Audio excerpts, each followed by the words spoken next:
31 সূরা লোকমান, রুকু 4, আয়াত 34, মক্কি। দয়াময় মেহেরবান আল্লাহর নামে। আলিফ লাম মিম। প্রজ্ঞাময় কিতাবের এই ঐশী বিধান সৎকর্মশীলদের জন্যে করুণাময়ের রহমত ও পথ নির্দেশনা। সৎকর্মশীলরা নামাজ কায়েম করে ও যাকাত আদায় করে। তারা অন্তরের গভীর থেকে পরকালে বিশ্বাস করে। তারা তাদের প্রতিপালকের হেদায়েতের পথে আছে, আর সেজন্যে তারাই অনন্ত কল্যাণ লাভে ধন্য হবে। আরেক শ্রেণীর মানুষ ঐশী বাণীর পরিবর্তে অসার কথাবার্তাকেই প্রাধান্য দেয়। এই অর্থহীন বাক্যমালা ব্যবহার করে নির্বোধ লোকদের আল্লাহর পথ থেকে বিচ্যুত করে এবং আল্লাহর বিধান নিয়ে হাসি তামাশা করে। ওদের জন্য রয়েছে অপমানজনক কঠিন শাস্তি।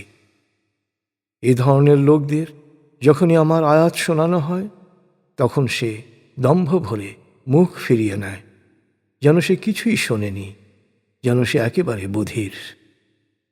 এদের কঠিন শাস্তির সংবাদ দাও। আর যারা বিশ্বাসী ও সৎকর্মশীল, তাদের জন্য রয়েছে নিয়ামতে পরিপূর্ণ জান্নাত।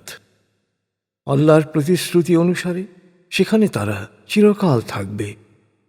আল্লাহ মহাপরাক্রমশালী, প্রজ্ঞাময়। তিনি নভমণ্ডলকে নির্মাণ করেছেন কোনো খুঁটি ছাড়া, যা তোমরা নিজ চোখেই দেখছ। তিনি পৃথিবীতে পর্বতমালা বসিয়েছেন জমিনের ভারসাম্য বজায় রাখার জন্যে। তিনি জমিনে সব ধরনের প্রাণীকুলের বিস্তারের ব্যবস্থা করেছেন। তিনি মেঘমালা হতে বৃষ্টি বর্ষণ করে সব ধরনের সুকোমল প্রাণের বিকাশকে নিশ্চিত করেছেন। এসবই আল্লাহর সৃষ্টি। তিনি ছাড়া অন্য কেউ কোনো কিছু সৃষ্টি করে থাকলে তা আমাকে দেখাও। আসলে জালেমরা সুস্পষ্ট বিভ্রান্তিতে নিমজ্জিত। আমি লোকমানকে এ প্রজ্ঞাপূর্ণ জ্ঞান দান করেছিলাম। আল্লাহর প্রতি শুকরিয়া অর্থাৎ কৃতজ্ঞতা প্রকাশ করে। যে কৃতজ্ঞতা প্রকাশ করে সে তার নিজেরই কল্যাণ করে। আর কেউ অকৃতজ্ঞ হলে তার জানা উচিত আল্লাহ তো অভাবমুক্ত ও সদা প্রশংসিত।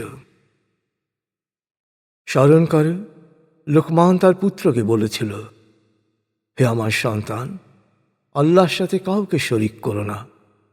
নিশ্চয়ই শিরক অতি বড় জুলুম।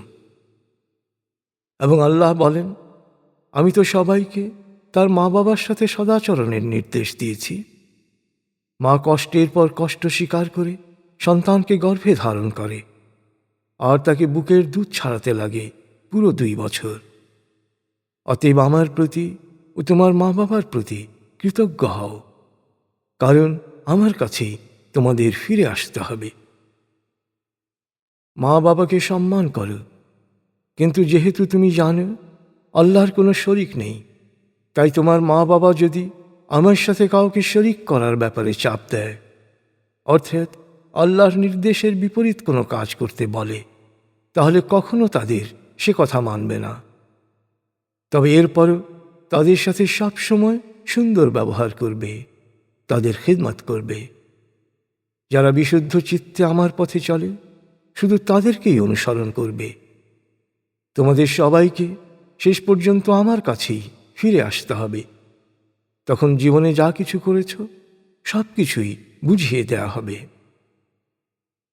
লোকমান বলল, হে আমার সন্তান, সরিষার দানা পরিমাণ কোনো কিছুও যদি পাথরের ভেতরে, জমিনের নিচে বা নভমণ্ডলের কোথাও লুকিয়ে রাখা থাকে, তবে আল্লাহ তাও হাজির করবেন। আল্লাহ তো সূক্ষ্মদর্শী, সর্ববিষয়ে অবহিত। হে আমার সন্তান, নামাজ কায়েম করো, অন্যকে সৎকর্মে অনুপ্রাণিত করো ও অসৎকর্মে নিরুৎসাহিত করো, আর বিপদ মুসিবতে ধৈর্য ধারণ করো। এটাই প্রত্যয়ী মানুষের কাজ। কখনো অহংকারবশত মানুষকে অবজ্ঞা করো না। মাটিতে গর্বিতভাবে পা ফেলো না।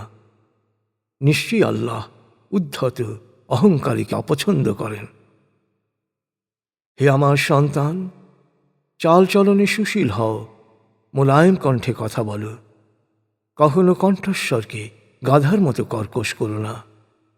নিশ্চয়ই গাধার কণ্ঠস্বর সবচেয়ে কর্কশ। তোমরা কি দেখো না, আকাশ ও পৃথিবীর সব কিছুই আল্লাহ তোমাদের কল্যাণে নিয়োজিত করেছেন এবং তা ভরপুর করেছেন দৃশ্যমান অদৃশ্য নিয়ামতে।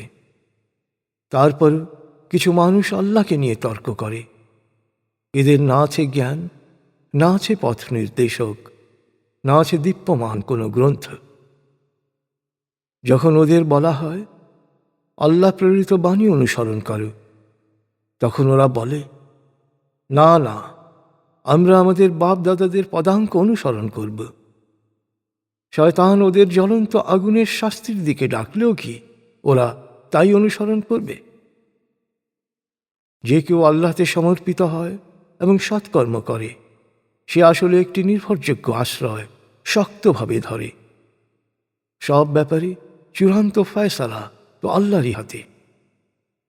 এরপর কেউ সত্য অস্বীকার করলে তা যেন তোমাকে চিন্তিত না করে। ওদের তো আমার কাছেই ফিরে আসতে হবে। তারপর ওরা জীবনে যা করেছে সবই ওদের অবহিত করা হবে। মানুষের অন্তরে যা রয়েছে আল্লাহ তা ভালোভাবেই জানেন। আমি দুনিয়ায় ওদের ভোগবিলাসের সুযোগ দিয়েছি স্বল্পকালের জন্যে।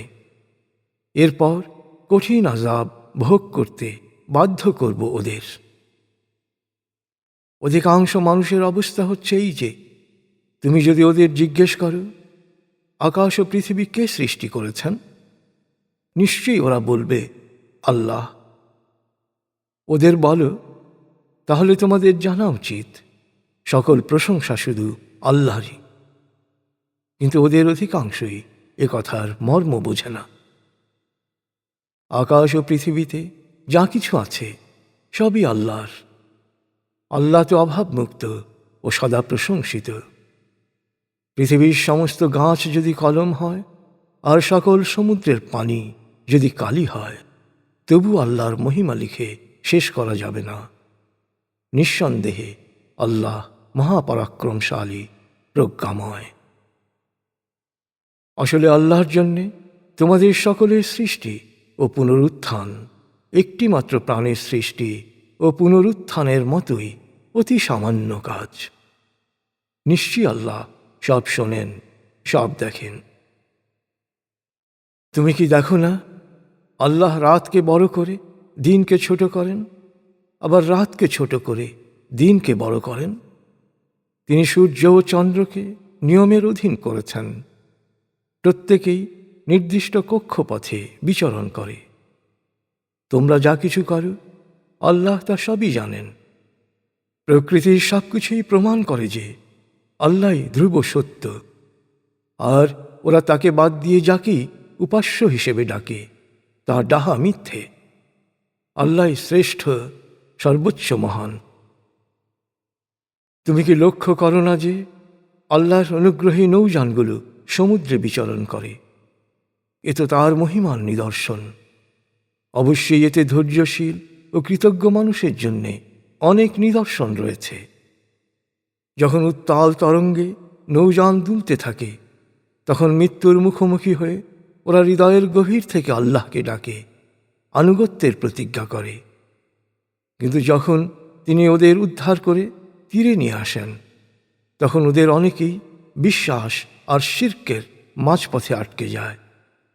আসলে কেবল মিথ্যাচারী অকৃতজ্ঞ ব্যক্তি আমার নিদর্শনাবলী অস্বীকার করে। হে মানুষ, তোমরা তোমাদের প্রতিপালক সম্পর্কে সচেতন হও এবং ভয় করো সেদিনের, যেদিন পিতা সন্তানের কোনো উপকারে আসবে না, না সন্তান পিতার কোনো উপকার করতে পারবে। অবশ্যই আল্লাহর প্রতিশ্রুত পুনরুত্থান অনিবার্য সত্য। সুতরাং পার্থিব জীবনের মোহ যেন তোমাদের বিভ্রান্ত না করে এবং আল্লাহ সম্পর্কে প্রবঞ্চনামূলক চিন্তা ভাবনাকে প্রশ্রয় দিয়ে শয়তানের ধোঁকায় যেন পড়ে না যাও। নিশ্চয়ই কখন কিয়ামত হবে তা শুধু আল্লাহই জানেন। তিনি মেঘ থেকে বৃষ্টি বর্ষণ করেন। তিনি জানেন জরায়ুতে কি আছে, অথচ কেউই জানে না আগামীকাল তার জন্যে কি অপেক্ষা করছে, এবং কেউ জানে না কোথায় তার মৃত্যু হবে। শুধু আল্লাহই সর্বজ্ঞ, সব বিষয়ে অবহিত।